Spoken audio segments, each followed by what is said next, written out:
Hello class 2nd student, good afternoon. Now open your moral science book, Caring for Life. Some lessons were left in this book, so we will complete now. Open chapter 3, page number 11, The Lost Bag. The story name is The Lost Bag. Now let's start. Once there lived a boy with his mother. His father had passed away when he was young and now they had no money. The boy tried to get a job but in vain. एक समय की बात है, क्या था, एक boy था, वो अपनी मदर के साथ रहता था, माँ के साथ रहता था. His father had passed away when he was young and now they had no money. और उसके फादर क्या हैं, उसके फादर एक्सपायर हो गए थे जब वो यंग था. And they had no money, और उनके पास क्या है, पैसे नहीं हैं. The boy try to get a job. पर वो बॉय और उसकी मम्मी के पास क्या है, पैसे नहीं है. अब वो क्या कर रहा है, वो जॉब ढूंढ रहा है, पर जॉब ढूंढता है, पर उसके क्या है, जॉब नहीं मिलती है, नौकरी नहीं मिलती है. One day he was walking on the road. एक दिन वो क्या है, अपनी रोड पर चल रहा होता है. He saw a bag lying on the side of the road. उसको एक बैग दिखता है रोड के साइड में पड़ा हुआ. He picked up the bag and open it. और वो उस बैग को उठाता है और उसको ओपन करता है.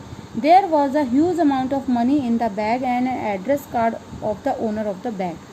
वो ओपन करता है उस बैग को, तो उसमें वो क्या देखता है, एक बहुत बड़ा अमाउंट होता है मनी का, बहुत सारे पैसे होते हैं उस बैग के अंदर. और एक एड्रेस कार्ड होता है जिसमें पता लिखा होता है उस बैग वाले, ये किसका बैग है, उस बैग के मालिक का पता लिखा होता है उस कार्ड के ऊपर. The boy went to his mother and told her about the bag. वो लड़का जो है अपनी माँ के पास आता है और उस बैग के बारे में अपनी माँ को बताता है. His mother strictly ordered him to give the bag to the owner.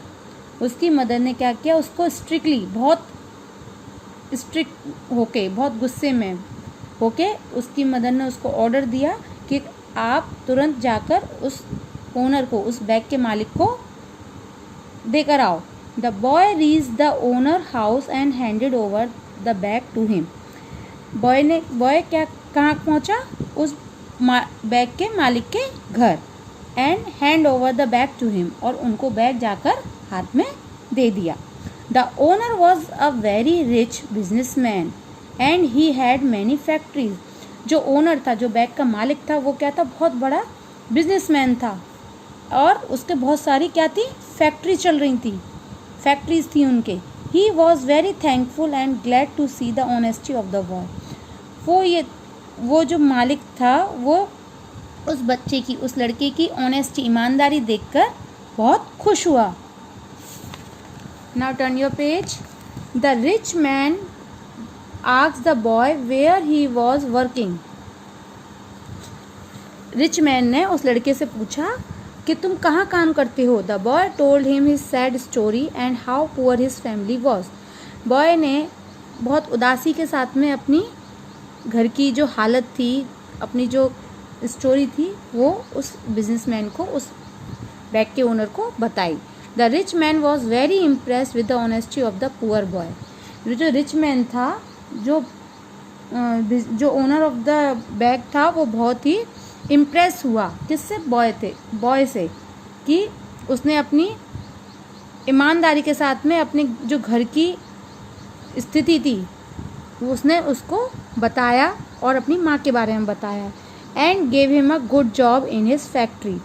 उन्होंने उससे इम्प्रेस होकर उस लड़के को अपनी फैक्ट्री में जॉब दे दी, काम दे दिया. The poor boy got rewarded for his honesty.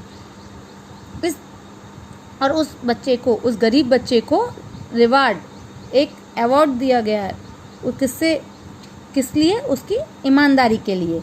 And he and his family lived happy thereafter. उसकी ईमानदारी की वजह से उसको क्या हुआ, काम मिल गया। उस काम की वजह से उसकी फैमिली अब अच्छे से खुशी खुशी सरवाइव रहने लगे, खुश खुश उसकी मम्मी और उसकी फैमिली दोनों साथ में अच्छे से रहने लगे। तो इससे हमें क्या, इस स्टोरी से क्या क्या मिलता है, क्या क्या सीखने को मिला कि हमें हमेशा ईमानदार रहना चाहिए। हमें अपने काम करते वक्त, किसी से कुछ बात करते वक्त एकदम ईमानदारी के साथ में बिहेव करना चाहिए। Honesty is the best policy. Now you have to read this chapter at your home. Thank you.